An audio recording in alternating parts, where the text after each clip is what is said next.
یہ کون سی کلاس ہے؟ جی بیٹا یہ 9th کلاس ہے، 9th جونیئر۔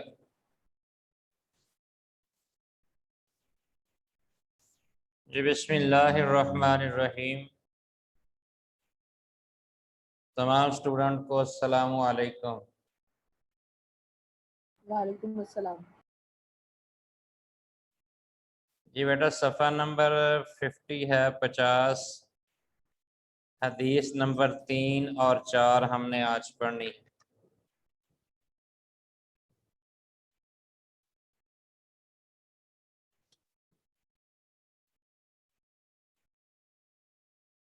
سر آواز نہیں آ رہی آپ کی۔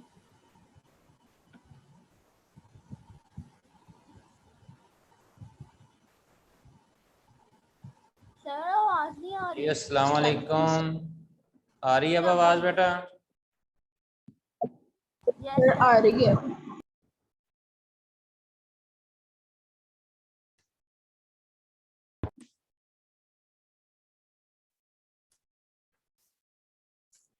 بسم اللہ الرحمن الرحیم۔ خیرکم من تعلم القرآن وعلمہ۔ خیرکم تم میں سے بہتر، من جو تعلم سیکھتا ہے، القرآن قرآن کو، وعلمہ اور دوسروں کو سکھاتا ہے۔ جی بیٹا عربی حدیث کے لفظی ترجمہ آپ نے پڑھا ہے، خیرکم تم میں سے، من جو تعلم سیکھتا ہے، القرآن قرآن کو، وعلمہ اور اس کو دوسروں تک پہنچاتا ہے یا سکھاتا ہے۔ ترجمہ کچھ اس طرح ہے، تم میں سے بہتر وہ ہے جس نے قرآن سیکھا اور دوسروں کو سکھایا۔ قرآن حکیم کلام الہی ہے جس کا موضوع انسان ہے۔ یہ بیٹا عام پیپر میں کوشچن آئے گا، اس کو غور سے آپ نے رکھنا ہے کہ قرآن کریم کا موضوع کیا ہے، تو اس کے جواب میں آپ نے لکھنا ہے اس کا موضوع ہے انسان۔ جس طرح ہر کوئی نہ کوئی کتاب اپنے اندر موضوع رکھاتی ہے نا، مثال کے طور پہ میتھ ہے آپ کی، اس میں حساب و کتاب ہوتا ہے، انگلش ہے لینگویج ہے، اسی طرح دیگر جو موضوع ہے اس کے مطابق کے ساتھ چلتا ہے۔ تو قرآن مجید کیونکہ انسانوں کے لیے اترا تھا، انسانوں کے لیے نازل ہوا ہے، اس لیے اس میں یہ چیز آئے گی کہ قرآن مجید کا موضوع انسان ہے، جس میں انسان کو مخاطب کیا گیا ہے، انسان کو کچھ چیزوں سے روکا گیا ہے، کچھ کے کرنے کا حکم دیا گیا ہے۔ گویا کہ قرآن مجید انسان کی رہنمائی کرتی ہے، اس کو راستہ دکھاتی ہے، اس کو اچھائی اور جی بیٹا، جی بیٹا میں کہہ رہی بتائیں ہوں آپ کون سے کوشچن کی بات کر رہے تھے ابھی؟ بیٹا صفحہ نمبر، آپ کون سے کوشچن کی بات کر رہے تھے؟ بیٹا 50 صفحہ نمبر کی حدیث نمبر 3 ہم پڑھ رہے ہیں۔ یہ کوشچن میں نے کہا پیپر میں اکثر آتا ہے کہ قرآن کا موضوع کیا ہے، تو اس میں جواب میں آپ نے لکھنا ہے قرآن کا موضوع انسان ہے۔ کیا ہے قرآن کا موضوع؟ انسان ہے۔ جی ہیلو سر۔ جی بیٹا، سر یہاں اوپر 7 کلاس شو ہو رہی ہے، تو یہاں جب میٹنگ جوائن کی ہے تو وہ آپ 9 کا پڑھا رہے ہیں۔ 7 شو ہو رہی ہے؟ نہیں بیٹا 9 کا پیریڈ جا رہا ہے یہ والا۔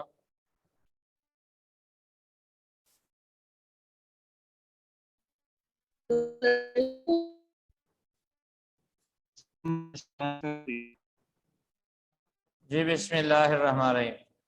قرآن حکیم کلام الہی ہے جس کا موضوع انسان ہے۔ یہ کتاب محض نماز روزے کی تعلیمات پر مشتمل نہیں، بلکہ انسانی زندگی کے تمام پہلوؤں کو، خواہ وہ دنیاوی ہوں یا اخروی ہوں، معاشی ہوں یا معاشرتی ہوں، سیاسی ہوں یا سائنسی، سب کے بارے میں تا ابد رہنمائی کرتی ہے۔ اس میں بیٹا آپ نے غور سے دیکھنا ہے، یہ کچھ جملے استعمال ہوئے ہیں جو انسان کو عام طور پہ جن کی طرف رہنمائی دی گئی ہے۔ سب سے پہلے ہے کہ قرآن مجید ہماری دنیاوی زندگی کے ہر مسئلے کا حل اس میں موجود ہے۔ دنیا میں جو ہم نے کاروبار کرنا ہے، بولنا ہے، چلنا ہے، ایک دوسرے کے ساتھ لین دین ہے، سچ بولنا ہے اور کسی کے ساتھ معاملہ کرنا ہے، رشتہ داری ہے، عزیز و اقارب ہے، اس طرح کوئی بھی معاملات جو دنیا میں ہمیں درپیش آئیں اس کی رہنمائی ہمیں قرآن مجید کرتا ہے اور اس کے لیے مسائل کو، اس کے لیے ضروریات کو حل کرتا ہے۔ اسی طرح آخروی زندگی یعنی کہ انسان کا مرنے کے بعد قبر میں چلے جانا، اس کی کنڈیشن بیان کی ہے کہ قبر میں دفن ہونا ہے، کیسے ہے، پھر کتنا عرصہ رہنا ہے، پھر اس کے بعد دوبارہ اٹھایا جانا ہے، اس کے بعد انسان کا حساب و کتاب ہوگا۔ تو فرمایا جائے گا کہ جس کو نامہ اعمال دائیں ہاتھ میں پکڑا دیا گیا وہ کامیاب ہو جائے گا، جس کو نامہ اعمال بائیں ہاتھ میں دے دیا گیا وہ انسان ناکام ہو جائے گا۔ یہ سارے معاملات آخرت کے قرآن مجید میں موجود ہیں اور انسان کو آگاہ کرتے ہیں، متنبع کرتے ہیں۔ اسی طرح معاشی زندگی، معاش کہتے ہیں انسان کا گزران، کاروبار، انسان نے لین دین کرنا ہے، کاروبار کرنا ہے، خرید و فروخت کرنی ہے، تجارت کرنی ہے یا پھر زراعت کرنی ہے، یعنی کہ انسان نے کوئی کاروبار یا کوئی کھیتی باڑی کرنی ہے، ان سبھی کی رہنمائی اللہ رب العالمین نے قرآن مجید میں بیان فرما دی گئی ہے۔ اسی طرح معاشی ہے اور معاشرتی ہے۔ معاشرتی کہتے ہیں معاشرے کا لین دین، انسان کا رہن سہن، ہمسائے کے ساتھ کیا سلوک، معاشرے کے ساتھ کیا سلوک، محلے والوں کے ساتھ کیسا، بیمار ہے تو اس کی بیمار پرسی، کوئی فوت ہو گیا تو اس کے جنازے پہ جانا، یہ سارے معاملات قرآن مجید رہنمائی کرتا ہے۔ سیاسی ہوں یا سائنسی ہوں، سیاسی سے مراد ہے ملکی حکومت، یہ اللہ تعالیٰ نے انسان کو بڑے واضح طریقے کے ساتھ قرآن مجید میں حکومت کرنے کے اور حکمران کیسا ہونا چاہیے اور کیسے عدل و انصاف ہو، اس کی ساری چیزیں بتا دی گئی۔ سائنسی معاملات میں تعاوت یعنی کہ رہنمائی کرتی ہے انسان کو، آج سے 1400 سال پہلے اس کی جو پیشین گوئی ہیں وہ آج پوری ہو رہی ہیں اور یہ پہلے ہی قرآن مجید اس کے بارے میں آگاہ کر چکا ہے۔ ہم آخرت میں بھی اس وقت تک کامیاب نہیں ہو سکتے جب تک ہم اپنی دنیاوی زندگی کو قرآن مجید کی تعلیمات کے سانچے میں نہ ڈھال لیں، یعنی اس کے مطابق نہ کر لیں اپنی دنیاوی زندگی جو قرآن مجید ہمیں وضاحت کر رہا ہے، جس چیز کی طرف ہمیں رہنمائی کر رہا ہے۔ اسی طرح اس لیے ضروری ہے کہ ہم قرآن مجید پڑھیں، سمجھیں اور عملی زندگی میں اس کی پیروی کریں، نیز دوسروں کو اس کا پیغام پہنچائیں، اس پر عمل کرنے کی ترغیب دیں۔ اس میں 4-5 باتیں گزری ہیں۔ سب سے پہلے تو ہے کہ قرآن مجید کو خود انسان کو پڑھنا چاہیے اور بار بار پڑھنا چاہیے، اور جتنی بار پڑھیں گے اتنی بار ہی انسان کو نئی ریسرچ، نئی سمجھ اور نئی اس کو پیغام ملے گا۔ اور قرآن مجید ویسے ہی پڑھنا ایک نیکی کا کام ہے۔ عام انسان دنوں میں قرآن مجید پڑھتا ہے تو ایک لفظ کی 10 نیکی ملتی ہیں۔ اب تو رمضان کا مہینہ ہے، جتنا ہم پڑھیں گے ایک لفظ کی 700 تک نیکیوں کا اللہ تعالیٰ نے ہمارے ساتھ وعدہ کیا ہے۔ اور اس کے بعد ہے عملی زندگی۔ عملی زندگی ہے قرآن نے جس چیز کا حکم دے دیا ہے وہ کرنا ہے، نماز ہے ہم نے پڑھ کے دکھانی ہے، روزہ ہے ہم نے رکھنا ہے، زکوٰۃ ہے ہم نے دے کے دکھانی ہے، اور سچ بولنے کا کہا گیا ہے تو ہمیں سچ بولنا ہے، اور اس طرح ہر بری چیز سے بچنا ہے، اس کی طرف توجہ دینی ہے۔ تو یہ ساری چیزیں قرآن مجید نے ہمیں وضاحت کے ساتھ بیان کر دی گئی۔ سر جی بیٹا، ایک لفظ کا مطلب بتا دیں گے؟ ہاں جی بتا دیں گے بیٹا، پوچھیں۔ تحریم کا مطلب کیا ہوتا ہے؟ تحریر، تحریم یہ حرمت سے ہے بیٹا، محفوظ۔ تحریم کا معنی ہے کسی چیز کی محفوظ جگہ، یعنی کہ سورہ تحریم میں آتا ہے نا کہ جس چیز سے منع کر دیا گیا تو یہ تحریم ہے، دو چیزوں میں آتا ہے، ایک تو منع کر دینا، ایک ہے حرمت والی یعنی کہ محفوظ پاک چیز۔ شکریہ، تھینک یو سر۔ جی بیٹا آگے ہم پڑھ رہے تھے بیٹا عملی زندگی میں اس کی پیروی۔ تو عملی زندگی میں جب آئیں گے تو ہم اس کو نماز، روزہ، دیگر معاملات، سچ بولنا، جھوٹ سے پرہیز کرنا، کسی کے معاملات میں اس کو درستگی کے ساتھ چلنا، یہ ہماری قرآن مجید سے عملی زندگی ملتی ہے جس کو اپنانے سے ہم کامیاب ہو سکتے ہیں۔ اس کے بعد ہے اگلا کہ اس کی پیروی کرنا، یعنی کہ اس کو بار بار اگر پڑھا ہے وہاں سے جو چیز مل گئی ہے تو اس کو پھر ہم تا زندگی اس کو اپنا مشعل راہ بنا لیں اور اس کا پیغام لوگوں تک پہنچانا۔ تو قرآن مجید میں آتا ہے بلغ ما انزل الیک من ربک، اے پیغمبر صلی اللہ علیہ وسلم جو آپ کو پیغام مل رہا ہے تو آپ لوگوں تک میرا پیغام پہنچا دیجیے۔ تو نبی اکرم صلی اللہ علیہ وسلم نے حجۃ الوداع کے موقع پہ ہمارے ذمہ یہ کام لگا دیا تھا، فلیبلغکم الشاہد الغائب، کہ فرمایا کہ آج جو حاضر ہے وہ جو موجود نہیں ان تک پیغام پہنچا دیں۔ تو صحابہ اکرام نے تابعین کو پہنچایا، تابعین نے تبع تابعین کو، اس طرح محدثین نے، اور اس طرح نبی اکرم صلی اللہ علیہ وسلم کی وہ باتیں احادیث میں لکھی ہمیں ملی اور ہمیں وہاں سے ملتی ہیں، اور ہمارا بھی کام ہے ہم لوگوں تک اس پیغام کو پہنچائیں اور اس پر عمل کی ترغیب دیں۔ یعنی کہ اگر ہم نماز دیکھیں کہ اپنے بچے نماز نہیں پڑھتے تو نماز کی ترغیب دیں، اور اس طرح بڑے نماز نہیں پڑھتے تو بڑوں کو اس کی طرف ترغیب دیں، اگر کوئی برائی کی طرف جا رہا ہے تو اس کو برائی سے منع کریں، کوئی اس طرح غلط کام کر رہا ہے اس کو روکیں۔ ارے کون سی کلاس ہے؟ جی بیٹا یہ کون سی کلاس ہے؟ 9th کلاس ہے بیٹا، 9th کلاس۔ تو اس میں یہ چیز آتی ہے 7 کی کہ کلاس کھولے پھر بھی یہی آ رہی ہے، جی 9 کی کلاس کھولے نا پھر بھی یہی کلاس جوائن کرتے ہیں، اگر 7 کی جوائن کریں پھر بھی یہی کلاس۔ 7 کی کلاس بھی یہ اوپن ہو رہی ہے، دوسرے پہ بھی یہ اوپن ہو رہی ہے؟ ہاں جی چلے بیٹا میں دیکھتا ہوں اس کا بعد میں یہ پڑھانے کے بعد اس کا سرچ سر وہ کلاس ختم ہو گئی نہیں ہے؟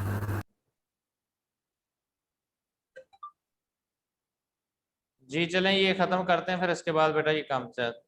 تو عمل میں ترغیب دیں، یعنی کہ اگر انسان کو کوئی اچھی چیز ملتی ہے تو اس کو لوگوں تک پہنچائیں، اور جس چیز سے منع کیا گیا اس سے باز رہیں۔ تو ان چیزوں کی طرف رہنمائی لینی ہے، اسی میں کامیابی ہے۔ اور اس میں یہ بھی چیز آتا ہے کہ نبی اکرم صلی اللہ علیہ وسلم فرمایا کہ تمہارا ایمان کا تقاضا یہ ہے کہ اگر تم برائی کو دیکھو، اگر تم اس میں طاقت رکھتے ہو تو اپنے ہاتھ سے اس کو روکو، اور اگر ہاتھ کی طاقت نہیں رکھتے اس کو بول کے منع کر دو، اگر بولنے کی بھی طاقت نہیں رکھتے تو پھر کم از کم اس کو اپنے دل میں برا ضرور محسوس کریں۔ تو اس میں یہ چیز آتی ہے کہ انسان کو ضروری ہے کہ اپنے اچھے اور برے چیزوں کا خیال دیکھے اور کن چیزوں سے منع کیا گیا اس سے باز رہے۔ بیٹا جو 7 کی کلاس ہے نا وہ سائنس کی اس ٹائم میں چل رہی ہے، اسلامیات کی تو آگے شروع ہونی ہے، 1:05 پہ شروع ہونی ہے۔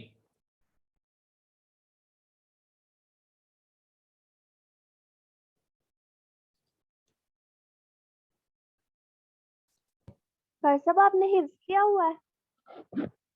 تو اس میں بیٹا یہ ان چیزوں کی طرف توجہ دینی ہے۔ تو فرمایا گیا کہ ایمان کمزور ترین وہ ہے جو انسان برائی کو دیکھے اور اس کو دل میں محسوس کرے کہ یہ برا کام ہے، اس سے باز رہے۔ تو ان چیزوں کی طرف ترغیب دینا اور اچھا پیغام لوگوں تک پہنچانا، برے کا باز سے لوگوں کو منع کرنا، اس چیز کی طرف انسان کو کہا گیا ہے کہ یہ کام تمہارے کرنے کا ہے، یہ کام تمہارے کرنے کا نہیں ہے، ان چیزوں کا خیال رکھنا ہے۔ اس حدیث کو ہم نے بیٹا کمپلیٹ کیا، اگر اس میں کوئی کویسچن ہے تو کریں، پھر میں اگلی حدیث پڑھانا چاہتا ہوں۔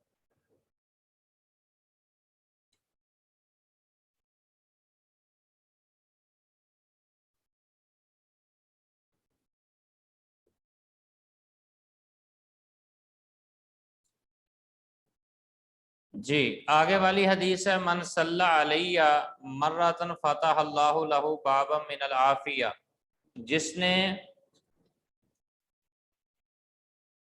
نبی اکرم صلی اللہ علیہ وسلم کی ذات پر ایک مرتبہ درود پاک کا تحفہ بھیجا، اس نے اپنے لیے ایک عافیت کا دروازہ کھول لیا ہے۔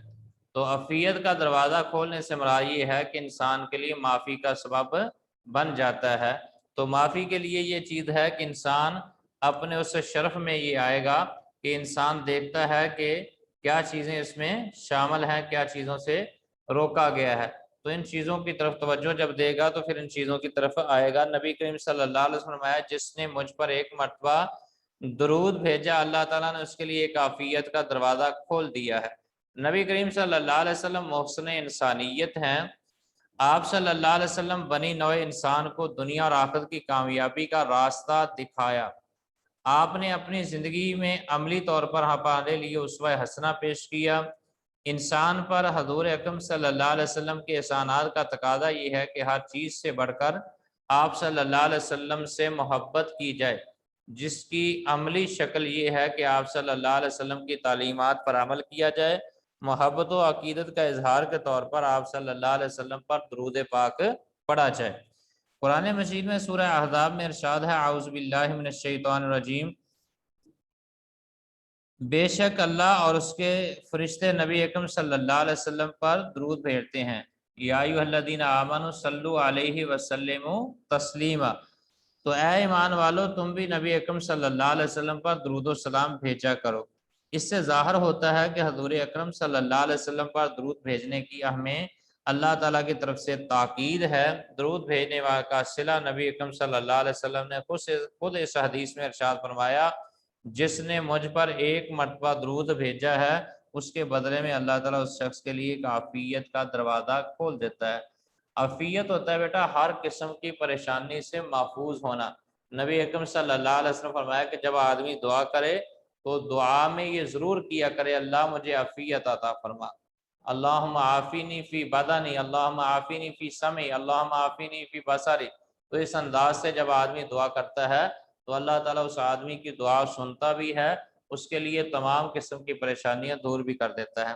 تو یہاں پہ درود پاک کی اہمیت میں اور بھی احادیث کافی آتی ہیں. رسول اکرم صلی اللہ علیہ وسلم فرمایا کہ جس آدمی نے ایک مرتبہ مجھ پر درود بھیجا تو اس کے زمر میں اللہ تعالیٰ اس کے لیے 10 گناہ معاف کر دے گا، 10 درجات بلند کر دے گا، 10 نیکییں کا اضافہ کر دے گا اور 10 اس کے گناہ مٹا دے گا. یہ درود کا فائدہ ہے. اور درود نہ پڑھنا انسان کے لیے نقصان کا باعث ہے. رسول اکرم صلی اللہ علیہ وسلم فرمایا کہ جس آدمی کے سامنے میرا نام لیا جائے اور وہ آدمی مجھ پر درود نہ بھیجے، صلی اللہ علیہ وسلم نہ کہے، تو اس آدمی کے لیے فرمایا کہ وہ آدمی بخیل ہے، اور بخیل کا ٹھکانہ نبی اکرم صلی اللہ علیہ وسلم فرمایا کہ اس کا ٹھکانہ دوزخ ہے. اس ناطے سے انسان کو بخیل ہونے سے بچنا چاہیے اور جتنا ہو سکے نبی اکرم صلی اللہ علیہ وسلم پر درود و سلام پڑھا جائے. اور اس طرح ایک حدیث میں یہ بھی آتا ہے کہ ایک دفعہ جبریل امین نبی اکرم صلی اللہ علیہ وسلم سے ملاقات کے لیے آئے اور آقا علیہ الصلوۃ والسلام سیڑھی ممبر پر سوار ہو رہے تھے. تو پہلی سیڑھی پہ آپ نے قدم رکھا تو فرمایا آمین، پھر دوسری سیڑھی پہ قدم رکھا تو فرمایا آمین، تیسری سیڑھی پہ قدم رکھا تو فرمایا آمین. صحابہ اکرام نے آپ سے پوچھا کہ آقا جی پہلے تو آپ نے ایسے کبھی نہیں کیا، آج کیا وجہ ہے؟ تو فرمایا جبریل امین ابھی میرے پاس آیا ہے، اس نے کہا ہے کہ جس کے والدین دنیا میں زندہ ہیں وہ اپنے والدین کا ادب و احترام نہیں کرتا، اس کے اوپر اللہ تعالیٰ کی پھٹکار ہو. اور اس نوبت میں نے بھی کہہ دیا آمین کہ وہ رسول اللہ صلی اللہ علیہ وسلم کی نظر میں بھی کوئی اہمیت کا حامل نہیں ہے. اسی طرح دوسرا فرشتے نے کہا کہ آقا جی جس آدمی کے سامنے آپ کا نام لیا جائے اور آپ کے نام کے بعد وہ آپ پر درود نہ بھیجے تو فرمایا کہ وہ بھی آدمی اللہ کی نظر میں ملعون ہے، پھٹکار کے حامل ہے. تو نبی اکرم صلی اللہ علیہ وسلم فرمایا کہ آمین، ہاں واقعی وہ آدمی پھٹکار کے لائق ہے جس کے سامنے رسول اللہ صلی اللہ علیہ وسلم کا نام لیا جائے اور وہ درود نہیں بھیجتا. اس طرح تیسری سیڑھی پہ جو قدم رکھا تھا اس کے بارے میں یہ تھا کہ جبریل امین نے کہا جس کی زندگی میں رمضان کے روزے آئیں اور وہ رمضان کے روزے رکھ کے اللہ کو خوش نہ کر لے اور بلکہ رمضان کے روزے ترک کر دے تو ایسے آدمی کے لیے لعنت ہو. تو ایسے آدمی کے اوپر لعنت کے طور پہ نبی اکرم صلی اللہ علیہ وسلم فرمایا کہ مجھے بھی یہی چیز کا طرف آمادہ ہے کہ وہ ملعون لعنت کے مستحق ہے. تو اس ناطے سے بیٹا اس حدیث سے میں پتہ چلا کہ درود کی بڑی اہمیت ہے. نبی اکرم صلی اللہ علیہ وسلم کے ساتھ ہمارا مسلمان ہونے کے ناطے سے ایک بہت بڑا فرض ہے کہ آقا علیہ الصلوۃ والسلام نے اندھیروں سے نکال کے روشنی کی طرف اور صاف ستھرے اسلام کی طرف آمادہ کیا ہے، تو اس کے اوپر ہمیں بھی نبی اکرم صلی اللہ علیہ وسلم کی ذات کے اوپر درود پڑھنا چاہیے۔ جی بیٹا اس حدیث میں کوئی کوشچن کرنا چاہیں آپ؟ نو سر۔ جی کل کو بیٹا یہ دونوں حدیثیں آپ نے ایکسکیوز می سر، ترجمہ اور اس کی تشریح یاد کرنی ہے۔ میں آپ سے کہہ دوں کہ نا میری میٹنگ Okay, sir. اسٹارٹ ہو رہی تھی تو مجھے آپ سے بیٹا ایک بات کرے، سمجھ نہیں آ رہی کیا کہہ رہے ہیں؟ میں کہہ رہی ہوں سر کہ نا میٹنگ نا ابھی میں نے کلاس جوائن کی نا، پہلے تو میٹنگ پہلے اسٹارٹ ہو رہی تھی پھر اینڈ ہو رہی تھی، آپ نے اگر کوئی امپورٹنٹ بات بتائے گا تو وہ بتا دیں۔ جی ہوم ورک میں بیٹا یہ دو حدیثیں ہیں کہ دونوں حدیثوں کا آپ نے ترجمہ اور تشریح یاد کرنی ہے۔ اس میں مین کوشچن جو آتے ہیں، ایک تو یہ تھا کہ قرآن کا موضوع کیا ہے، اس کا موضوع ہے انسان۔ دوسرا یہ ہے کہ مین کوشچن آتا ہے کہ درود پڑھنے کا فائدہ کیا ہے۔ درود پڑھنے کا فائدہ یہ ہے کہ اللہ تعالیٰ ایک عافیت کا دروازہ کھول دیتا ہے۔ اور تیسرا مین کوشچن کہ سورہ احزاب میں اللہ تعالیٰ نے نبی اکرم صلی اللہ علیہ وسلم پر درود بھیجنے کی کیا اہمیت بیان کی گئی ہے۔ فرمایا کہ اللہ اس کے فرشتے نبی پر درود بھیجتے ہیں، ایمان والو تم بھی اس کے اوپر نبی اکرم صلی اللہ علیہ وسلم کی ذات اقدس پر درود بھیجو۔ جی اوکے بیٹا؟ جی دو اوکے حدیثیں یاد کرنی ہے۔ ہاں جی یاد کرنی بیٹا۔ ٹھیک ہے سر جی، تھینک یو۔